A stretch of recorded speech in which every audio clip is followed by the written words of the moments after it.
Halo sahabat Pasti Laku TV, selamat datang di Cerita Beta. Saat ini adalah podcast kami yang perdana. Kami membahas tentang cerita-cerita orang-orang sukses, orang-orang yang luar biasa. Mereka cerita tentang pengalaman pribadinya, tentang sharing pengalaman, apapun yang ada yang mereka pernah alami akan dibagikan bersama kita di Cerita Beta. Nah, saat ini saya kedatangan seorang tamu yang luar biasa. Selain mereka, dia adalah seorang mentor, dia juga adalah seorang motivator perubahan satu-satunya di Nusa Tenggara Timur. Mari kita sambut Bapak Mulyono Subroto. Terima kasih. Selamat sore Pak Mul. Selamat sore. Ya. Nah, Pak Mul ini saya sangat dekat sekali dengan beliau. Kami sering berbagi cerita, pengalaman-pengalaman masa lalu, ide-ide kreatif. Kami suka berbagi, kami suka ngopi-ngopi bareng. Bukan saja dengan Pak Mul, tetapi dengan teman-teman semua. Nah, beliau ini punya cerita menarik. Beliau ini waktu kami bercerita memiliki cerita menarik tentang pengalaman hidupnya yang menurut saya cukup luar biasa begitu. Bagaimana nekatnya seorang Bapak Mulyono Subroto yang datang mengembara ya Pak ya, datang mengembara dari Bali ya, dari Bali ke Nusa Tenggara Timur, dan beliau tidak tahu itu Kupang itu ada di mana. Ya. Mari kita dengar cerita dari Bapak Mulyono Subroto ini tentang pengalaman hidup mereka yang luar biasa. Ya. Silakan Pak Mul. Terima kasih Pak Roni. Ya. Sahabat Pasti Laku dimanapun, ini adalah true story, ini adalah sebuah cerita untuk kita saling berbagi, bukan mengungkap dari keaiban saya tidak Pak Roni. Tapi ini adalah true story, adalah sebuah cerita yang mungkin nantinya akan bisa memotivasi orang-orang di sekitar kita dan juga para penonton dimanapun dia berada. Siap. Jadi tahun 1992 saya ini lulus SMA di Jawa, kemudian saya ke Bali. Nah, pada waktu itu bulan 6 dan kemudian saya di sana ada pekerjaan yang mulai dari nol tahun 92 Pak Roni. Nah di Bali waktu tahun 92 itu sangat enak untuk mencari uang. Nah itu surganya uang di situ. Kemudian saya singkat cerita saya sukses dan saya menikmati apa segala macam yang bisa saya beli, semua kebutuhan saya, semua keinginan saya. Jadi ini bukan hanya kebutuhan tetapi semua keinginan saya terpenuhi. Luar biasa ya. Nah luar biasa waktu itu. Nah, ketika saya sudah berlimpah seperti itu dan saya waktu itu memang jauh dari Sang Kuasa. Maksudnya jauh artinya saya tidak begitu ibadah ya begitu-begitu saja. Akhirnya saya mengalami satu kebangkrutan. Nah, pada tahun 2003 saya sudah mulai bangkrut. Kemudian 2004 saya sudah tambah bangkrut. 2005 tambah bangkrut lagi. 2006 itu saya mulai jual aset. 1 tahun saya jual aset habis sampai tahun 2007 bulan 3 tanggal 27 saya sampai di Kota Kupang. Nah, ini asik ceritanya. Ya, oke, siap. Nah, jadi di Kota Kupang ini saya tidak kenal satu orang pun. Ya kan? Istilahnya adalah jangankan manusia, mungkin setan pun tidak kenal waktu itu ya Pak Roni. Siap. Sehingga saya duduk di airport itu, di bandara itu dari jam 8 pagi karena saya penerbangan dari Ruteng. Oh kok sampai di Ruteng? Nah, pertama saya sudah 1 minggu sebelumnya, berarti dipotong 27 berarti tanggal 20 saya sudah berangkat dari Bali. Oke. Menuju kemana saya tidak tahu. Tidak tahu. Tidak tahu. Tetapi, tidak ada ide sama sekali. Tidak ada ide sama sekali. Ketika itu saya di terminal Ubung namanya di Denpasar. Saya mau kemana saya tidak tahu. Kemudian saya dalam hati saya berkata bahwa saya ingin naik bis paling jauh. Tujuan saya Jakarta. Saya Jakarta. Tetapi saya tunggu bis-bis Jakarta itu sampai jam 3 pagi tidak ada. Tidak ada sehingga saya ini langsung menemukan satu bis yang paling jauh di Sape. Sape itu di Bima, paling ujung di situ. Bima ini NTB ya? NTB. NTB, oke. Di situ Sape itu pelabuhan. di mana kapal yang membawa nanti para penumpang kebutuhan-kebutuhan itu ke Sumbawa dan ke Labuan Bajo, Oke. ke Flores. Nah, saya naiklah itu ke Flores. Waktu itu saya dapat ke Flores, kemudian di Labuan Bajo perjalanan waktu itu sekitar 8 atau 9 jam begitu. Nah, kemudian saya pernah lihat itu pulau Bidadari atau apa saya kurang tahu. Nah, itu saya turun di Labuan Bajo dan kemudian waktu itu tahun 2007 kok agak kecil kotanya. Nah, kemudian saya tanya ke sahabat saya, waktu itu saya harus tidur di rumah seorang penjual martabak, sampai hari ini masih ada mungkin ya. Saya numpang di situ tidur karena saya tidak punya kenalan dan siapa di situ, saya tujuan Tukang apa. penjual martabak pun tidak kenal. Tidak siapa kenal. itu? Nah, saya ketemu di kapal, kamu jual apa? Saya pedagang martabak di situ. Oh ya, boleh nggak saya numpang di rumahmu? Wah, rumah saya hanya bebak. Bebak katanya. Oke, Siap. bebak. Oke. Nggak apa-apa. Pak, saya tidak punya di bawahnya, lantainya bukan keramik, Pak, tetapi tanah langsung yang dilapisi oleh karpet. Oke, saya tidur di situ. Dia merasa malu, saya juga tidak masalah buat saya. Kemudian saya tanya, di mana kota yang lebih besar daripada Labuan Bajo? Ruteng, Pak. Saya mencoba ke Ruteng. Sampai di Oke. Ruteng memang beda, kotanya itu besar. Besar. Kotanya besar. Di situ saya juga berpikir, apakah ini ibu kota? Bukan. Nah, kemudian saya telepon teman saya yang ternyata dia di Ambon, bukan orang NTT, karena Papilaya namanya ya. Nah, itu Tapi mungkin perawakannya seperti orang NTT nah, gitu saya ya. kan tidak tahu yang mana Ya. perbedaan marga Ambon, Betul. marga ke NTT. Kemudian, bro, gua di kampung lu, mana lu? Di Ruteng. Oh, gua Ambon, bro. Oh, sorry. Jauh ya. Dari jauh sekali gitu loh. Nah, dari saat itu saya mau tanya, bro, gua di Ruteng. Bro, kenapa lu di Ruteng? Ke Kupang aja. Gua Kupang nggak ada siapa-siapa, nggak punya kenalan, saya bilang. Begitu, Pak Roni. Oh, gua ada teman. Jadi saya waktu itu saya pergilah besoknya ke Kupang. Nah, ini saya tidak pernah ketemu sama temannya teman saya. Nah, ternyata saya telepon, dikasih nomor telepon ya, waktu itu dikasih nomor telepon, saya telepon dan dia perjalanan ke Dili, Berarti ini dari Ruteng langsung ke Kupang. ke Kupang. Naik Pesawat saya Pesawat waktu itu. tadi ya? Saya pesawat karena kalau naik kapal katanya ke Aimere. Dan Oh. waktu itu saya ingat bulan 3 itu ada kejadian yang nyanyinya John Semeh, enggak salah. Di Fukuafu itu, wah saya takut. Kalau mumpung ada uang sedikit, saya pergi ke sana, saya ke Kupang pakai merpati waktu itu. Ya sudahlah, pasti saya yakin pasti saya bisa makan lah di Kupang. Oke. Walaupun uang. Nah, sampai mendarat di Kupang di El Tari, uang saya sisa 20.000. Waduh, saya bagaimana ini? Yang penting saya sudah sampai di Kupang. Saya telepon teman saya dengan harapan temannya teman saya itu bisa memberi saya makan untuk beberapa hari ke depan. Oke. Tetapi ternyata dia kos. Tahu kos di Lilibas. di luar Ekspektasi saya. ekspektasi ya. Nah, jadi sudah saya telepon, ternyata dia masih perjalanan mau ke Dili karena istrinya di sana. Oke. Wah, bagaimana saya? Nah, ya sudah dikasih alamat dan saya pergi, dan saya bersyukur kepada keluarga yang orang tua yang pemilik kos ini, bersyukur mereka orang-orang baik. Luar biasa ya. Kalau boleh saya sebut, keluarga Kesar namanya di Liliba. Kesar.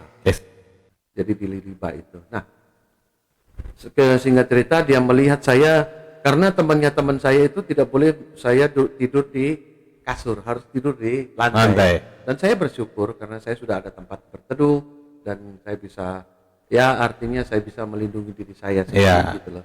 Nah, kemudian dilihatlah oleh pemilik kos, loh kok kamu tidur bawah? Ya nggak boleh tidur di atas. Ya sudah, kamar sebelah kosong. Nanti saya panggilnya mama.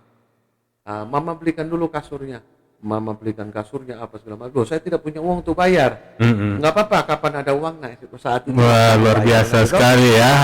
Jadi saya dari Pertolongan sekali. Nah, tapi hari pertama uang sisa 20.000, saya harus makan besoknya. Loh, bagaimana makan? Lah saya tanya, ada warung di sini. Oh, di depan sana. Ada warung, satu warung. Karena saya sisa 20.000, saya berkata bahwa nasi berapa? Dengan lauk telur saja waktu itu 10.000. Baik, saya makan 10.000, Saya kagetnya bukan kepalang, Pak. Kenapa? Karena saya kagetnya adalah ketika saya di Bali di Jawa, saya asal Jawa, Surabaya. Iya. Begitu makan, pasti takaran orang-orang saya itu sedikit sekali. Iya. Begitu Oke. masuk di warung itu, kok gunung begini? Nah, artinya begini, Tuhan sudah sediakan, ya Tuhan sudah sediakan sesuatu, Pak Ron, sudah sediakan. Untung gua bawa lu ke Kupang. Kan begitu. Betul. Untung gua bawa lu ke Kupang, gua mengerti lu. Artinya Tuhan, saya percaya Tuhan itu ikut menyertai saya. Oke.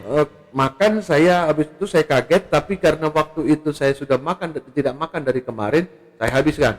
Besoknya saya kembali lagi ke sana dan saya makan minta dibungkus. Kenapa minta dibungkus?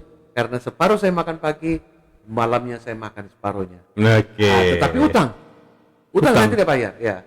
Kemudian saya bawa dengan surat-surat yang ada saya, semacam ijazah dan apa, saya fotokopi dan saya melamar di orang-orang pekerjaan. Nah, itu saya lebih daripada 2 minggu tidak ada kerjaan, tetapi saya harus jalan kaki kemana-mana, mampir di warung untuk minta minum air mentah. Itu pernah saya lakukan. Air mentah yang di warung-warung itu saya yakin itu air mentah, karena begitu minum saya pulang sakit perut. Disentri. Ya, saya nggak usah sebut di mana lah. Iya. Cuman saya waktu 2 minggu saya tidak punya uang tapi makan. Kemudian pada minggu ketiga saya berjalan di sekitar TDM di situ. Kemudian ada lowongan satu keluarga yang membutuhkan sopir pribadi. Oke. Dan untungnya saya dulu juga punya mobil, punya mobil yang lumayan lah, Pak Ron, yang limited edition juga saya pernah punya. Kemudian saya di situ lamar dan saya diterima. Di sini ada lowongan tetapi sopir. Ya, bekerja sebagai sopir, saya harus bangun jam 5 pagi, saya harus jalan kaki dari Liliba, Jalan Bumi situ ke TDM yang kurang lebih sekitar 5 kilo lah ya. Jadi PP 10 kilo setiap hari saya jalan selama beberapa lamanya. Luar biasa. Saya jalan pagi jam 5 karena pasti 40 menit baru sampai di rumahnya untuk cuci mobil, lap mobil, kemudian antar ibunya ke pasar, pulang antar anaknya ke sekolah, pulang lagi antar bapaknya ke kantor. Jadi seperti itu aktivitas saya yang dulunya mungkin saya tidak pernah kekurangan. Tapi ketika Tuhan saya bawa ke paling rendah, yaitu tidak punya apa-apa. Saya tidur pun tidak ada. Nadir ya. Ya, itu. Tidak, kipas angin pun tidak ada. Kipas angin pun tidak ada. Bos saya mau buang kipas angin, Pak Ron. Ya. Nah, saya bilang kebetulan saya mengerti elektronik sedikit. Pak, ini saya ambil boleh? Oh boleh, kan sudah saya buang. Saya bawa pulang, saya kemudian bongkar, sambung, ternyata saya punya kipas angin. Yang kecil, Pak Ron. Oke. Dari situ saya bahagia. Artinya begini, sebuah kebahagiaan itu tidak harus menemukan sesuatu yang besar. Ya. Tetapi ketika bahagia itu, ketika kita itu mendapati apa yang kita butuhkan dan itu yang ada di situ. Kecil, Mensyukuri ya. mensyukuri gitu loh. Jadi kecil, kipas angin saya kecil sekali. Toh di situ kipas angin kecil, nggak besar, nggak ada AC. Yang penting ada yang mengipasin saya pada waktu saya tidur. Nah itu Pak Rodo. Jadi di situ pertamanya awalnya, kemudian setelah 4 bulan mungkin ada sesuatu yang tidak baik yang yang didengar oleh pemilik, artinya atasan saya, sehingga saya harus keluar. Nah saya keluar, kemudian saya lamar di sebuah perusahaan yang ada di sini, pabrik. Kemudian 1,5 tahun pabrik itu tutup. Nah itu awalnya saya. Awalnya di Kupang ya. Awalnya di Kupang. Nah saya bagaimana kok tidak punya? Nanti tidak ada kerjaan lagi. Tidak ada pekerjaan lagi. Saya ada ke satu toko yang menjual waktu itu koran Jawa Pos. Oke. Nah, setiap hari Sabtu saya pasti beli karena ada lowongan di situ. Oke. Nah, lowongan dulu Jawa Pos itu sekitar 2 halaman lah. Saya cari-cari adakah yang di Kupang, ternyata sama sekali Tidak ada. Nah, itu bahaya. Nah, Sabtu itu saya baca yang lain dong. Ada di situ tertera bahwa sahabat saya James Gui mengadakan seminar dan ada nomor teleponnya. Gitu. Saya telepon IO-nya yang sahabat saya di Surabaya juga, namanya Pro M, Professional Marketing. Nah, saya telepon, bro, gua sekarang di Kupang, gua bangkrut apa segala macam. Ya udah, lu ngadakan seminar aja. Coba saya mengadakan seminar. Nah, bagaimana caranya, dia yang menuntun saya, begini caranya, begini caranya. Akhirnya saya membuat seminar. Lah saya berpikir-pikir, Pak Ron, kalau saya undang-undang terus orang-orang dari luar ke sini, bagus, tidak salah. Karena kualitas perlulah kita mereview, kita punya memberikan sesuatu kontribusi yang baik dan yang baru yang bisa kita terima, kan begitu Pak Ron? Iya. Nah, kemudian saya bisa juga sebenarnya, cuman saya harus belajar bagaimana saya begitu ketemu, jangankan 10 orang, 5 orang saja mungkin saya gemetar. Nah, saya ambil kaca cermin, beli kaca cermin kecil satu, dan saya bicara sendirian. Ketika itu apa saja, awalnya saya baca buku Pak Ron, baca buku keras-keras, pokoknya baca buku keras-keras, seakan-akan saya ini berhadapan dengan ribuan orang. Saya setengah jam, awalnya setengah jam, pokoknya baca keras-keras sampai mama kos dan bapak kos itu waktu di sini itu Tegur ya? dia bilang, Pak Tegur, ada buat apa katanya. Oh, saya ingin menjadi seorang seorang motivator, kayak Trainer lah ya. Ya, trainer lah gitu. Ya sudah, habis itu selang berapa 3 minggu baca buku terus, karena saya suka baca buku dari dulu. Saya letakkan itu buku dan saya bicara selama setengah jam, ternyata bisa. Coba deh, saya mulai menawarkan diri saya. Saya membuat proposal, karena waktu itu saya di perusahaan lama dapat fasilitas laptop dan printer, yang waktu karena sudah bangkrut, tutup, saya diberikan itu. Sudah untuk penghargaan. Sudah, terima kasih. Kemudian saya print, buat proposal, saya lihat di di internet cara buat proposal, saya buat proposal untuk mulai menjual diri ke perusahaan-perusahaan. Kalau Anda ingin trainer, bagaimana memberikan sebuah mental kepada karyawannya supaya dia bisa loyal dan segala macam, saya mulai. Dan pertama kali itu ada satu perusahaan MLM yang mengundang saya dengan kekuatan gemetar saya. Kemudian saya harus berbicara, dia minta 2 jam. 2 jam? 2 jam. Nah, awalnya saya dibayar waktu itu tahun 2008 ya. 2008 itu saya dibayar dengan harga 250.000. Ya, pertama kali awalnya itu. Setelah itu kan begini. Saya berpikiran seperti ini Pak Ron.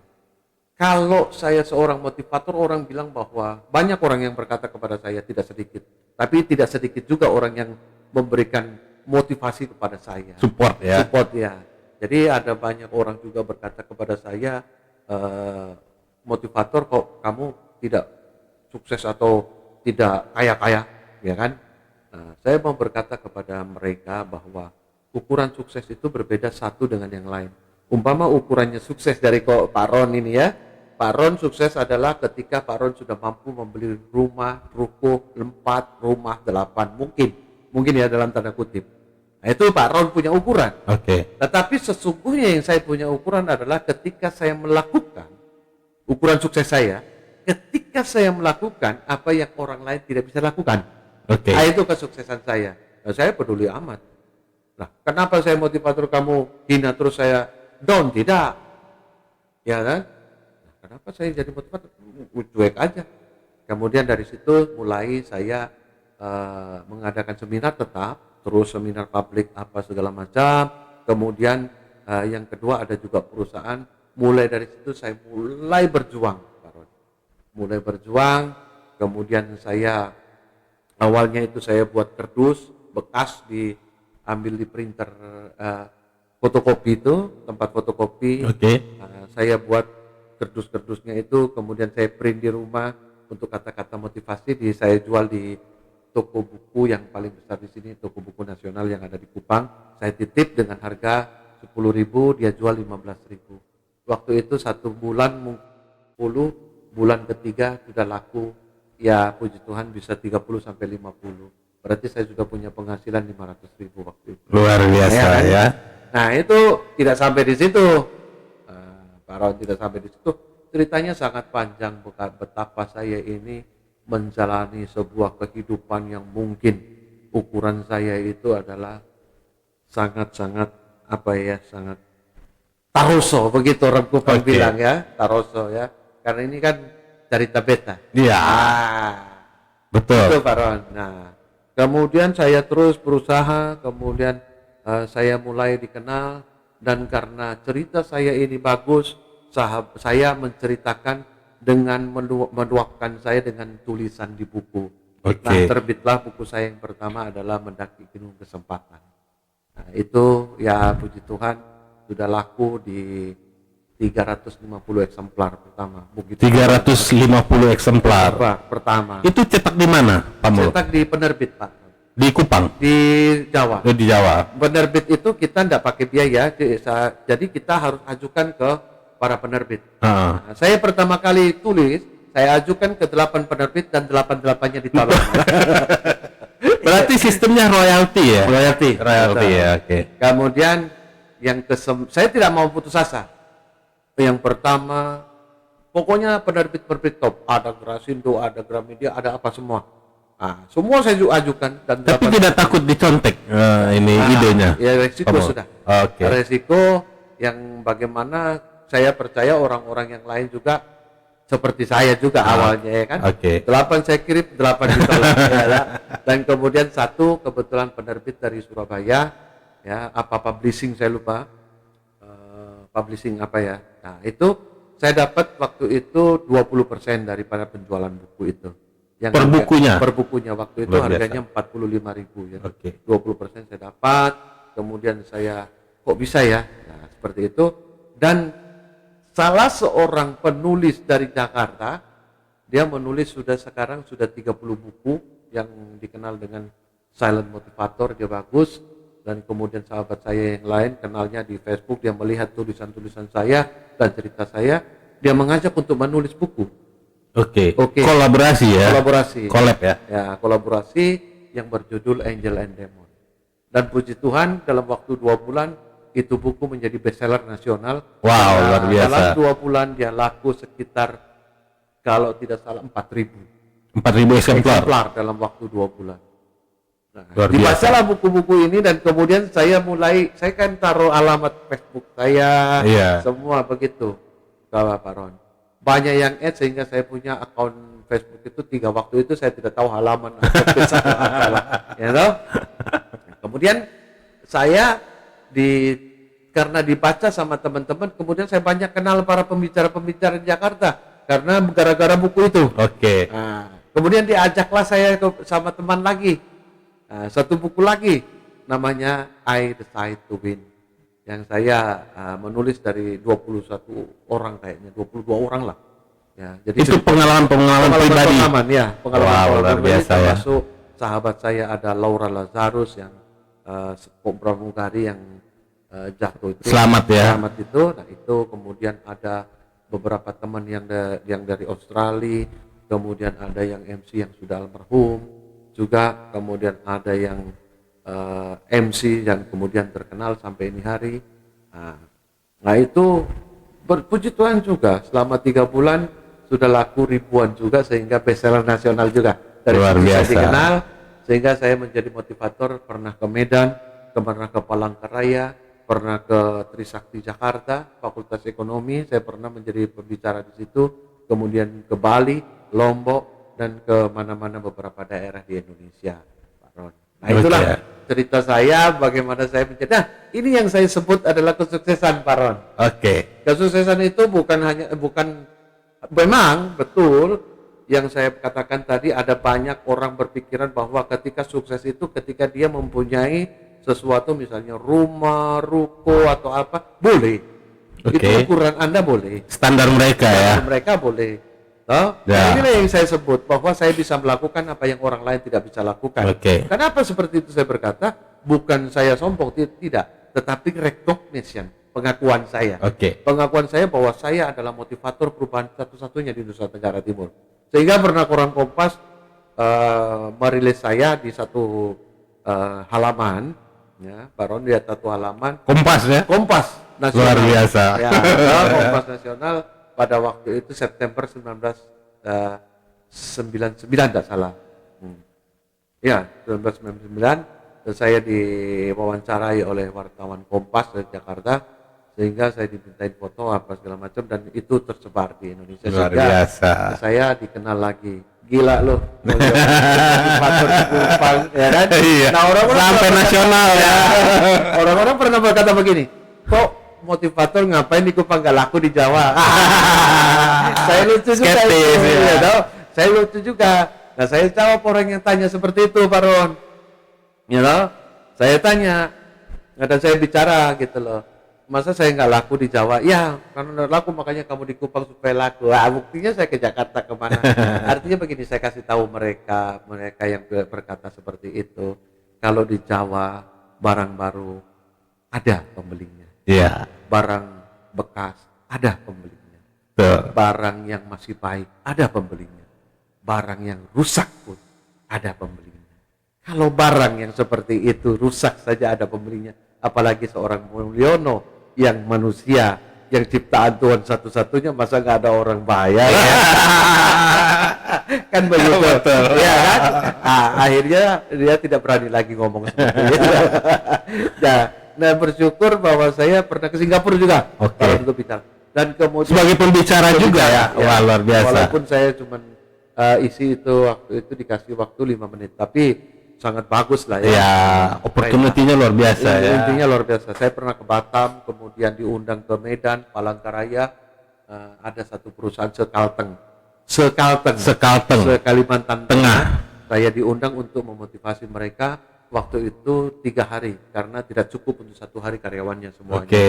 Saya bersyukur Saking besarnya kali ya. besarnya. Dan saya waktu itu pernah dikontrak satu insurans di Bali, kemudian karena COVID itu di stop sampai ini hari. Terus Luar biasa. apa sih pekerjaan saya? Itu pertanyaannya. Selama 2 tahun COVID itu ya memang motivasi tatap muka tidak ada. Ya, kemudian Zoom. Nah, Zoom di sini ya di Ya. Kupang ini memang kurang ini ya, kurang Ya. tren apa segala, bukan tidak ada yang pakai tetapi kurang tren. Di Jawa teman-teman yang lain sudah memakai itu. Tapi sekarang Sudah jadi gaya hidup baru ya. Itu baru. Tapi sekarang sudah mulai Ya. tatap muka lagi, dan ini saya mulai beberapa bulan ini ya dari awal lagi, Oke. dari awal lagi saya tidak bisa mematok harga yang sangat tinggi, tidak bisa ya, dari bawah lagi. Oke. Ya kan, itu Pak Ron, Oke. cerita saya. Ya, ini sesuatu yang sangat luar biasa sekali dari bagaimana seorang Mulyono Subroto ya dulu mengalami sebuah kesuksesan yang luar biasa di Bali, terus karena memang kesalahan masa muda begitu ya, Ya. kesalahan masa muda akhirnya roda memutarkan Mulyono Subroto dari yang tadinya di atas terus jatuh ke bawah sampai tiarap kali ya, Tiarap. Pak Mulya, dan akhirnya Tuhan membawa Pak Mulyono sampai ke Kota Kupang begitu, Ya. sampai ke Kota Kupang dan tanpa ada uang di tangan begitu. Betul. Nah, berterima kasih juga kita kepada orang-orang yang luar biasa yang pada waktu Pak Mul tidak ada apa-apa, mereka masih membuka pintu Untuk saya. Pak Mulyono. Ini adalah orang-orang pahlawan bagi Pak Mulyono. Ya. Nah, ini sesuatu hal yang luar biasa dari sampai Pak Mulyono di Kupang, dan ini ada orang-orang tangan-tangan Tuhan yang membantu ya, istilahnya begitu ya. Tangan-tangan Tuhan membantu yang akhirnya Pak Mulyono Subroto bisa survive, bertahan di awal-awal karirnya di Kota Kupang. Ya, Nah, betul. sehingga dia menjadi seorang supir, menjadi seorang pegawai di perusahaan-perusahaan, dan akhirnya memutuskan untuk menjadi seorang motivator yang sekarang ini dikenal dengan motivator perubahan satu-satunya di Nusa Tenggara Timur. Betul, Pak. Nah, kejadian ini mungkin menimpa Pak Mul, tetapi mungkin di luar sana Ya. ada orang yang juga mungkin ada di level yang sama dengan Pak Mul yang dulu. Ya. Ya kan? Ada orang-orang yang mengalami di mana mereka diputarbalikkan keadaan mereka, dari dulu yang serba ada, Ya. dari yang dulu punya segala sesuatunya, apa yang diinginkan, yang diinginkan terpenuhi. Ya. Tiba-tiba Tuhan membalikan mereka dari atas menjadi dari terang menjadi gelap begitu. Ya. Dari level atas sampai level bawah sekali. Terbawah Ya. sekali. Nah, mungkin ada orang-orang yang mengalami hal itu saat ini. Ya. Mungkin Pak Mulyono bisa memberikan sebuah motivasi kepada mereka. Ya. Mungkin penguatan-penguatan bahwa apa yang harus mereka lakukan pada saat mereka mengalami situasi seperti saat itu. Ya, Silakan itu Pak Mul. pertanyaan yang sangat bagus ya. tadi saya mau ambil dulu yang katanya Pak Ron adalah saya tetap mengingat mereka-mereka yang membantu saya. Iya. Pahlawan-pahlawan itu berarti membantu saya. Iya. Artinya begini, sahabat Pastilaku TV dimanapun Anda berada, jika Anda pernah ditolong seseorang, maka telah ingat dan hargai mereka. Akuilah bahwa kita pernah ditolong oleh mereka-mereka yang berjasa dalam kehidupan. Kan begitu? Ya, betul. Iya kan Pak Ron? Nah, kalau yang Pak Ron pertanyaan tadi, ketika kita ini dulunya yang keinginan kebutuhan semua terpenuhi, Iya. keinginan kebutuhan semua Terpenuhi, ya? ya kan? Kenapa kok keinginan kebutuhan itu terpenuhi Pak Ron? Banyak kan dari kita itu sekarang keinginan menjadi kebutuhan. Iya. Itu Pak Ron, ya tahu? Nah, jadi ketika Anda sudah ada di bawah, orang NTT bilang itu taroso. Taroso itu hilar rosso. Hilar rosso itu sudah Tikam mulut ya. sudah. Itu bahaya itu ya kan. Pokoknya sudah di bawah.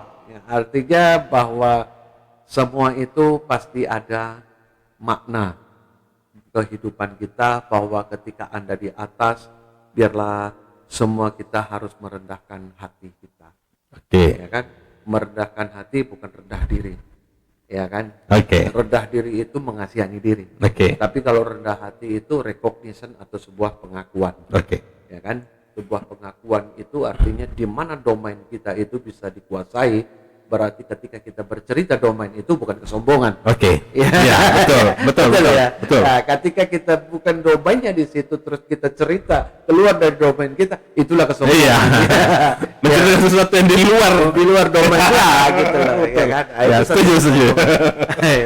Nah, saya percaya yang pernah jatuh itu pernah tahu caranya bagaimana dia mencapai sesuatu yang besar. Oke. Nah, memang tidak akan pernah sama caranya waktu dulu. Kalau dulu orang tua saya, kakek saya ke Indonesia hanya bawa baju yang ada di badan. Oke. Ya, toh? Tapi tidak bisa kita ikuti cara kakek saya hanya bawa baju, mati. Iya kan? Nah, itu Betul. berbahaya, gitu loh. Jadi artinya kita harus benar-benar menerima semua dulu. Iya. Menerima dan usahakan, karena kesempatan itu pasti ada. Makanya buku pertama saya Mendaki Gunung Kesempatan. Kesempatan itu pasti ada dimanapun kita berada. Kenapa kok seperti itu? Karena domain tadi itu, kemampuan kita, keahlian kita, kelihayan kita itu apa? Ya kan? Ketika kelihayan kita, domain kita ini, terus orang bilang sombong, peduli amat. Oke. Ya kan, begitu Pak. Setuju. Nah, artinya adalah kita harus benar-benar tahu apa sih kelebihan dari hidup kita dan kesempatan apa yang bisa kita ambil. Iya. Seperti pertama saya itu, ketika saya semua di PHK karena perusahaan udah bangkrut, saya harus ke toko fotokopi untuk ambil dus ya.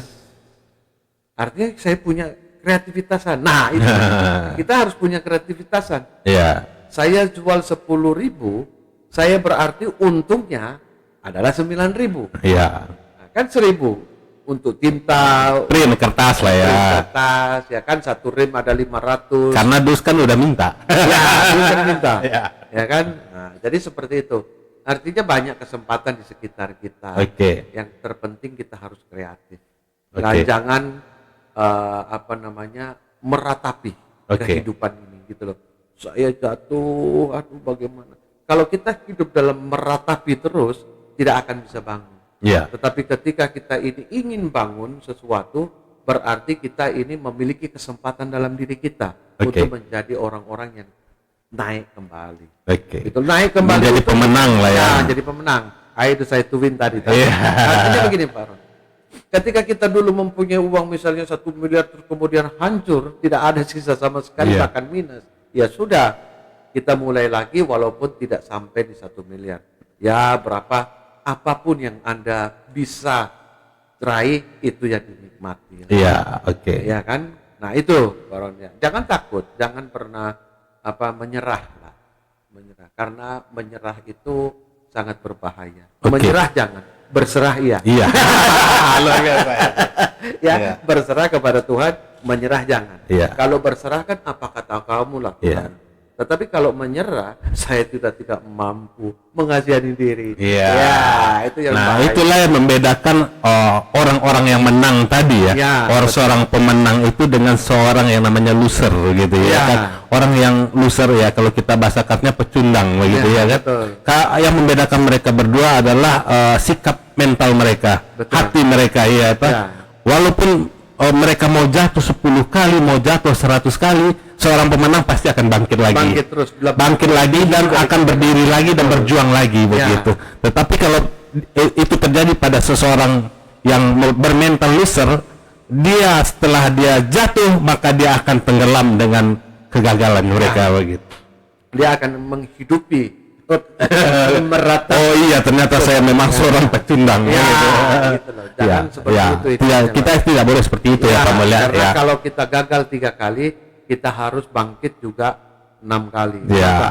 Karena jatuh, kok gagal, berhasil, berarti sudah 2. Ya. Gagal lagi, berhasil lagi, Ya. berarti sudah 4. Ya. Gagal lagi, berhasil lagi, berarti kita sudah 6 kali. Makanya ketika Anda jatuh 3 kali, bangunlah 6 kali. Ini suatu hal yang luar biasa ya. Ini pembicaraannya ringan tapi bermakna sekali ini. sangat. Ini luar biasa sekali, Pak Mul. Tidak terasa kita sudah hampir mungkin hampir 1 jam kali ya, kita ngobrol ini ya. Memang karena kalau obrolan berkualitas itu tidak terasa, Pak Mul. Ya, ini suatu hal yang luar biasa. Tapi ini mungkin ada hal yang mau Pak Mul sampaikan untuk sahabat Pasti Laku TV. Ya, sahabat Pasti Laku TV, jangan kita pernah menyerah. Kehidupan ini pasti banyak kesempatan. Jadi kesempatan itu bagaikan gunung di mana kita bisa lihat. Tetapi Anda juga memiliki sisi kebaikan dan kejelekan dalam hidup kita. Maka itu pisahkanlah angel dan demon dalam kehidupan. Setelah itu putuskanlah Anda menjadi seorang pemenang. Artinya adalah buku-buku saya itu sangat berurutan. Artinya kita hidup itu tetap memiliki kesempatan yang sama dengan orang lain. Tetapi kita harus juga memisahkan antara kebaikan dan kejelekan. Setelah itu putuskanlah Anda adalah seorang pemenang. Itu Pak. Oke, ini luar biasa sekali sahabat Pasti Laku TV. Berarti kita harus memutuskan kita menjadi seorang angel atau seorang demon. Ya. Itu dikembalikan lagi pada sahabat semua. Dan saat ini saya mau, mungkin kita sudah sampai di penghujung pembicaraan kita, Pak Mul. Ya. Saya mengucapkan terima kasih. Terima Pak Mul sudah hadir di sini menjadi tayangan perdana dari Cerita Beta. Cerita Ya, Beta. Cerita Beta. Ya, ini baru saja dapat idenya. Luar biasa. Ini Cerita Beta. Dan saya Roni Was dan Pak Mulyono Subroto undur diri dan sampai jumpa di Cerita Beta di episode berikutnya dari Studio Pasti Laku. Cut. Tapi mantap ya. Mantap.